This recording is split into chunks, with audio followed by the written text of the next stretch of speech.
इबादत करेंगे, इय्याका नअबुदु व इय्याका नस्तईन, लेकिन अमल क्या होगा? व मिनन नासि मन यअबुदुल्लाह अला हर्फ, लोगों में वो भी हैं जो अल्लाह की इबादत करते हैं, अहकाम मानते हैं, कुछ पर चलते हैं, लेकिन किनारे रहते हुए इधर खड़े होकर करते, इधर बीच मंझदार के नहीं आते, साहिल पे रहते, पाँव गीले नहीं करते। और अगर उस अल्लाह के अहकाम के पर अमल करने के नतीजे में कोई तकलीफ न पहुंच रही हो तो करते हैं अल्लाह की इबादत। लेकिन अगर जहां कहीं कोई चैलेंज आया, कोई मुश्किल पेश आई, कोई कठिन मरला आया, कोई तकलीफ आई, इनकलबा अला वजही, अपने चेहरे पे ऊंधे हो जाते हैं, उल्टे फिर जाते हैं, यू टर्न ले लेते हैं, घूम जाते हैं, इबादत वाला रास्ता छोड़ देते हैं। ये है बीच नहीं आना, किनारे किनारे रहना। इसी को कहते हैं कि कुछ मानते हो तो कुछ नहीं मानते। अफतुमिनून बिबादिल किताब व तकफुरून बिबाद वमा जज़ाउ मन यफअलु ज़ालिका मिनकुम इल्ला खिज़्युन फिल हयातिद दुनिया व यौमल क़ियामत युरद्दून इला अशद्दिल अज़ाब। सबसे शदीद अज़ाब में वो लोग होंगे आखिरत में कि जो दुनिया में अल्लाह के बाज़ अहकामात पर अमल करते थे और बाज़ पर अमल नहीं करते थे। इन्नल मुनाफिकीन फिद दरकिल अस्फल मिनन नार,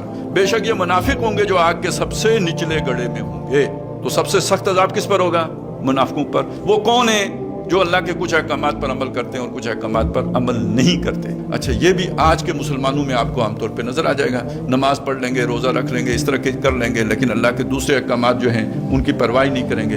अब यहाँ से आगे मसला ये शुरू होगा, उन अहकाम का उन्हें शऊर है या वो गैर इरादी तौर पर बेजाने बूझे उनको अल्लाह के अहकाम न समझने की वजह से वो उन पर अमल नहीं कर रहे। तो फिर आखिरत का हिसाब इस पर हो जाएगा कि जिन्होंने उन्हें बताना था उन्होंने बताया, फिर उनसे पूछा जाएगा कि जिनसे वो सब दीन लेते थे उन्होंने उन्हें वो अहकाम सिखाए या नहीं सिखाए। अब फर्ज करें हमारे साथ एक बंदा शामिल होता है और आखिरत में जाके कहते हैं अल्लाह मुझे तो पता ही नहीं था कि सूद हराम है। तो फिर अब शुब्बानुल मुस्लिमीन की क़यादत से पूछा जाएगा कि ये भाई ये आपके साथ चलते फिरते थे तो आपसे इतना भी नहीं हुआ, ये मेरे बंदे थे ना, कोई तुम्हारे गुलाम तो नहीं थे, तो मेरे अहकाम भी अगर तुमने इनको नहीं सिखाए तो बस निरे चंदे ही लेने थे इनसे। और दूसरा मसला क्या है? उसे पता है, पता होने के बावजूद ये काम जो है ना कुछ पर चल रहा है और कुछ पर नहीं चल रहा है। अब मामला क्या बनेगा कि ये खुद हरामखोर है और ये अपने मजे नहीं छोड़ना चाहता, ये मुश्किल यानी पाँव गीले नहीं करता, आसान दीन पर चलता है और मुश्किल दीन छोड़ता है।